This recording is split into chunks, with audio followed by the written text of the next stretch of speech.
Hi everybody, welcome to chapter 3 in our DuFour textbook. This chapter is specifically going to look at what the principal's role is in the professional learning community.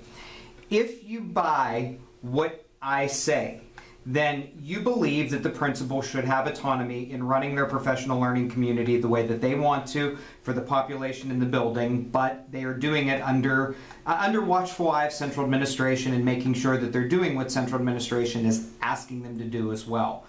That being said, I really feel like you have to have the autonomy and the building principal has to have the freedom to do what they want for the professional learning community to be able to work effectively. So I like this chapter. I think it really gives you practical information. The DuFour book is very theoretical. So I would look at this if this is something that you are considering doing eventually in your school district. This gives you a good picture of what the different characteristics of the professional learning community look like, and I think this is good in looking at what the principal should do if you're going to be the principal or if you're coaching principals as a central administrator. So the book talks about teacher isolation. I'm going to give you something, that I think is more true. I think principals are even more isolated than teachers. Teaching is lonely, but principals are lonely as well. But I think professional learning communities brings more people together. It forces them not to get along, but it forces them to see different perspectives, and it gets them together in groups. So it's not just opening the door, letting the kids in, closing the door, interacting with the kids, and not interacting with your peers. Principals get to see more teachers in less time, which takes stuff off of their plate, which I also think is another big idea as well. We need to do whatever we can to take the work off of the plate of our building principals when and where we can. So, in order for professional learning communities to work, there has to be a strong team. Teachers have to agree in it. They have to believe in the work. They have to understand it. It's not just a checklist. They're working together, in what I do to help the other 3 third grade teachers is going to improve their instruction, and eventually they're going to come back to me and give me stuff that might improve my instruction. So this has to happen, and it has to be encouraged by the principal and basically managed by the teachers. And I believe in this more than anything else. It has to be done, and there has to be a way that you share the leadership. So principals have to be trained, and I said that in the last chapter, but you need to know that if a principal doesn't know what they're doing with professional learning communities, you've 1,000,000% defeated the point of it. The superintendent, it might help to send them to a training, but I'm a firm believer that the people that should be going to the trainings are the principals. The principals can come back, share the information with central administration, but if you took one central administration member and all your building principals, they can work together. They can use the models of leadership and training that they've learned to influence the teaching staff. And they can also share with each other how they're doing and what's going on with them. And it does give them ownership, which, I keep saying principals need more ownership. You can agree with me, you can disagree with me on it. It's your decision. I'm a firm believer principals need more ownership. So DuFour says that teacher evaluations and observations are a waste of time. Let me give you an argument as to why this is true. 150 hours are spent on the evaluation process for one teacher. When you think about it, you're looking at basically a snapshot of them on a daily basis. You're using this full evaluation to see what they're doing. You have to do at least 4 hours on their actual observation contact. But think about all the time that you're spending on each individual teacher. So you add that up, you're looking at potentially 5 or 6 weeks of the 36 weeks that you're interacting with teachers and students, you're spending on evaluation. Observations could work better if it's done within the professional learning communities. I don't see this changing in the state. It's an argument DuFour makes. You take it for what you will, but it is something that I think is important. And if you think about what would happen if you had an assistant principal that was a professional learning community principal and that was their job. They were totally devoted to it. That was what they were there to do. They showed up to work and their job was to do professional learning communities. How much better would that make the school, and what would that what would that look like? So certainly a consideration. So here are the 19 principal responsibilities. We're going to talk about every single one of them. This is the how to create the professional learning community. I strongly believe that you should read this chapter and read these objectives if it's something that you think or you consider that you're going to be doing in your building eventually. So I'm going to give you what the book says, but that I'm also going to try to add in my own feedback and my own perspectives on each one as well. So we give you the list. I'll give you a minute to read them, but once again, you all have your book. I don't want to reinvent the wheel, but you can read them, and then we're going to talk about each one individually. So I'll give you a few seconds to read over the first 10 and then the next 9. So here are the first 10.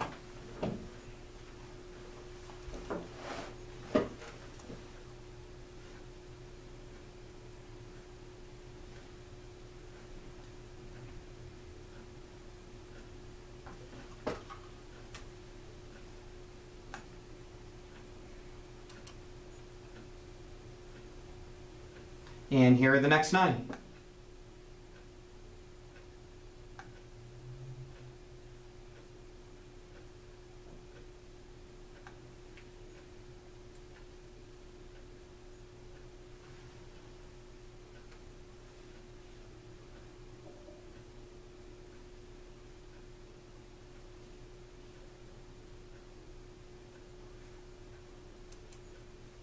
So let's start on each one. Number 1 is to identify the goals. When the goals are met, that you find the time to celebrate them. I think this is something that comes over, a full year of really engaging the professional learning community model, because at first people are going to be hesitant to talk about what's going on in their classrooms, and even the willingness to share when something goes wrong, or to talk about what the students had poor test scores. Then being able to do that is something that could really help you as well. Try to acknowledge effort after the first meeting, and every subsequent meeting talk about what the teachers have been doing well, what the professional learning community looks like, and how this can be done to really improve schools. So one of the other things that we strongly suggest you do is, try to find a way to do a continuous improvement plan in your building.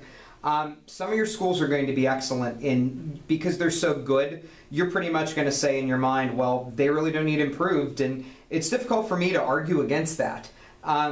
Excellent schools can be even better. They can be better prepared for population changes, demographic changes, and as building principals, this is something you're going to have to be able to convince your teachers of. When performance is good and it's high, people get complacent, but there's always a way to improve at least a little bit. So you need to make sure that there is communication through the process. Big idea here.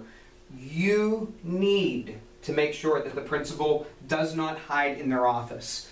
Principal has to be crazy. They have to be running around like a maniac and going from center to center to center and making sure that the professional learning community action is taking place. I noticed I said center. See, that's the old elementary school administrator in me coming out. They're going around to the meetings and they're rotating and they're supervising what each group of teachers and what each team of teachers are doing. I believe in sending teachers to training. I mentioned OWASA does this very well, but they've really involved teachers in their trainings, and I think more districts should do that too. So you have to have a building vision and a district vision, and that's going to help you in improving the culture in improving the culture in your building, and also improving the culture in the district as well. A good principal understands that the district vision is interconnected with the building vision, and they find a way to connect that and make it a part of the professional learning community as well. So the most appropriate and effective type of guidance is individualized. And I think that's very, very, very important for principals. And how I interpret this is that really related to the subject matter intensity that some need to have. You've heard me make the argument that in your secondary schools, the principal really needs to be a subject matter expert on a lot of different subjects. And if you can't be a subject matter expert in elementary school, you shouldn't be in an elementary school, because you should know what the 5th grade standards are, the 4th grade standards, the 3rd grade standards. But one of the things that you have to be able to do is make sure that there's an individual learning taking place and the right advancement is going on. And I note that because in smaller schools, sometimes they'll put unified arts together. They'll put the they'll put the music teacher with the art teacher, and they'll make sure that they all know that they're all working on this teaming or professional learning community. But is it a professional learning community if they don't have a common vision or they don't have a common mission? Maybe their goal in phys ed, music, and art is to implement writing across the curriculum, just a little bit. And if they're able to do it, how does that look, and how can that be measured, and how can that be used to improve student learning? For me, when I think about clear goals and pursuing the purpose, I get what the definition said, but I want to focus on the second bullet. In every single PLC meeting, there should be some deliverable.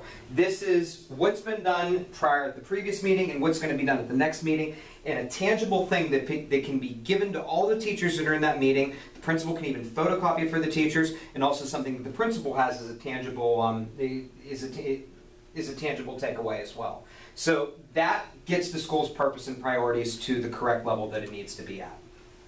So you have to make sure that the big ideas are tied into the teaming process, building mission, district and vision. Strategic plan should also be involved in school finance classes. I stress the importance of the strategic plan and understanding that the strategic plan really pairs into what the district is doing in terms of finance and making the right decisions. But I think it works for professional learning communities as well. You have to know what the strategic plan is, and you have to be able to articulate it in terms of what the outcomes are going to be for the district. So the staff has to be involved in what's going on. In any decisions, part of the PLC process should be looking at day-to-day operations. Anything that's going on school-wide that teachers might have a problem with, this is a good time to discuss it. It is not a whine session, but it's a good opportunity to discuss any problems that might exist and potentially look for ways to improve them in the future. So the staff should be involved in whether or not something works. You want your staff to actually buy in and believe that research matters. Well, here's how you do it. You actually have your staff engage and do research. If your staff doesn't do research, they won't buy into it. Invite staff members to give you their opinions. Show them that you read the articles and research that they suggested. So if they're going to give you an article based on something, you need to take the time as the principal or the central administrator to look at it, read it, and send an email back to that teacher to show that you found it interesting. I'm a strong believer in that. So you need to be involved in the design and implementation of curriculum instruction and assessment. Mid-year, you have to remember what the PLC stands for and what it represents. You have to make sure that people are staying on task, that they're not stressed out with state-mandated exams. And by doing so, this is going to create a better work environment, and you clarify the expectations that they were supposed to have in the first place. So you need to be familiar with current research. If you are interested in professional learning communities, you have to go to ASCD. ASCD is the best for supervision and curriculum development, and if this is something that you care about, go to what ASCD is telling you to do. When you're in a doctoral program, you should be getting current research, and our job should be to give you current research. The articles we give you in this class, in the suggestions that we give you, and the people we suggest, it should be current. Unless we're looking at the history of education or we're doing a methodology course, a traditional class, we should be giving you current information. So you have to have current practice, and you have to know who the major players are. If you leave this class knowing that Marzano's a major player, and DuFour and Fulton are major players, I've accomplished something. So that's one of my goals, and I hope you get there. So the principal needs to check and recheck data and monitor what's going on, but you have to trust your staff. If the teachers actually work together and they have a check in place, then the data should come back to you well if we respect our teachers as professionals. We should be able to look at teacher performance in terms of what the teachers are actually doing, what the data looks like, and if they're able to check it off of each other, this is an effective way to see really what's going on in that building. So you want to do your best to use positive peer pressure. This is tough for me to say because it's a backdoor way of saying celebrating success. You need to make sure that you are praising teachers when something's going well. If I was teaching an early childhood class again, I would say, I really like the way that Seth is sitting on the floor with his hands on his lap ready to learn. and I'd say it so that everybody else heard what I said, and most of them would basically model what he did. You know that's a basic tenet of early childhood education. So you do the same thing with teachers. You highlight when, you know, when Mrs. Smith does something great and she's been effective, and it'll make the other teachers think about their actions, which, once again, I think that's a big idea to make professional learning communities effective. So there has to be clear expectations. You need to make sure that the time is spent appropriately, and there's a model in place, and there's an orderly routine. If you're only giving 90 minutes of time a month for professional learning communities, and you spend 15 minutes getting started and 15 minutes cleaning it up, you've only spent 60 minutes. This notion of the exit ticket, that tangible deliverable at the end, I think that is a big idea, and I think that's something you need to consider in order for the work of professional learning communities to be the most effective. So another thing that you can do is look for collaboration outside the school. You're going to learn about this in your school and community collaboration class, but think about the fact that PLC groups can go outside the community. The Union Area School District in Tulsa does this very, very, very well. They have small group opportunities the teachers do to engage the community. Everybody's happy, parents are happy, community's happy, everybody wins. And other groups can really, you know, meet and see what those community groups are doing, and it benefits everybody. Everybody wins when you do things like this. So try to make sure that you have a positive working relationship with each member of the staff. Teachers will get comfort with the principal if the principal actually walks around and attends to their needs. We know that there's no guarantee that's going to happen. But as a new principal, PLCs really allow you to get to know the staff in small groups and understand them before you do the observation. So if you're smart and you cycle appropriately, this is a good idea, and this is a big idea. So if the PLC group says, I want to test something out and I want to try something out, you are a facilitator to them. You have to be the one that supplies them with materials, allows them to test it out, and gives them support. If a PLC wants to try team teaching, you can have them engage in the process if you can find somebody to cover the class. There is nothing wrong with that, and it's another thing that I would strongly encourage you to do. You can cover the class if somebody wants a team teach. You're the principal. What better way to know how the students are learning than to actually go in and teach? Ask yourself the last time as building principals you went in the classroom and you actually taught. So it's easier to address a problem in a small group than it is in a large faculty meeting.